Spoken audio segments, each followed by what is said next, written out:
আমাদের মোহতারাম খতিব সাহেব হুজুর বারাকাল্লাহু ফি হায়াতি গুরুত্বপূর্ণ আসসালামু আলাইকুম ওয়া রাহমাতুল্লাহি ওয়া বারাকাতুহু। প্রিয় মুসলিম ভাইরা, আমরা লক্ষ্য করেছি রোদ হোক বৃষ্টি হোক যে মুহূর্ত হোক না কেন, ফিলিস্তিনের জন্য যে মুহূর্তে আহ্বান জানানো হয়, আমার ভাইয়েরা মসজিদ থেকে মিছিল বিক্ষোভ মিছিলে সব সময় বের হওয়ার জন্য প্রস্তুত থাকে। মাস পর গাজাতে আমরা সেই প্রমাণ পেয়েছি লক্ষ লক্ষ মানুষের উপস্থিতি ফিলিস্তিনের ভালোবাসায়।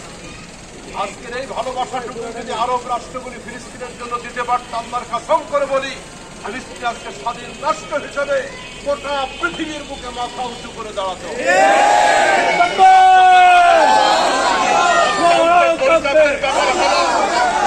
আরব শাসকরা ফিলিস্তিনের মধ্যে একটু ভালোবাসা দয়া প্রদান সন্ত দূরের কথা, সেই ভারতের কথায় মোদী যখন সৌদিতে গেছে, আমেরিকার প্রেসিডেন্ট ট্রাম্প যখন সৌদিতে গেছে, সৌদির ৫টা শাসক কোটি কোটি টাকার ডলার তাদের গলায় উপহার।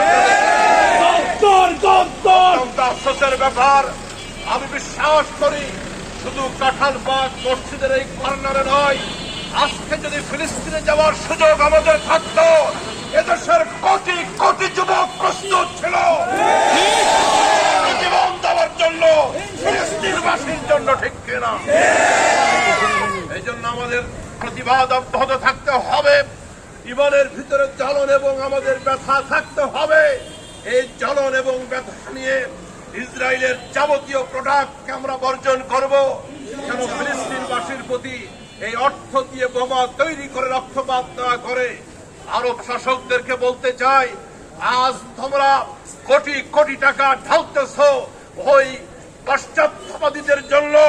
লক্ষ্য করে ভালো করে শোনো, এই অর্থ এই টাকা একদিন তোমাদেরকে ধ্বংস করবে। আছে ঐক্যবদ্ধ হয়ে গোটা পৃথিবীর মুসলিম রাষ্ট্র এবং শাসকগুলি প্রতিবাদ জানাও, তাহলে কাফেরদের হাত থেকে একদিন তোমরাও নিস্তার পাবে না। এই জন্য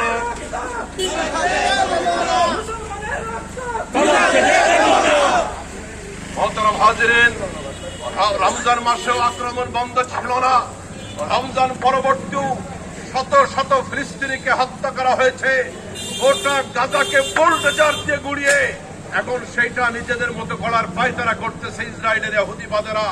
আমাদেরকে সোচ্চার থাকতে হবে, প্রতিবাদ অব্যাহত থাকতে হবে, দোয়া জারি রাখতে হবে, বয়কট চালু রাখতে হবে।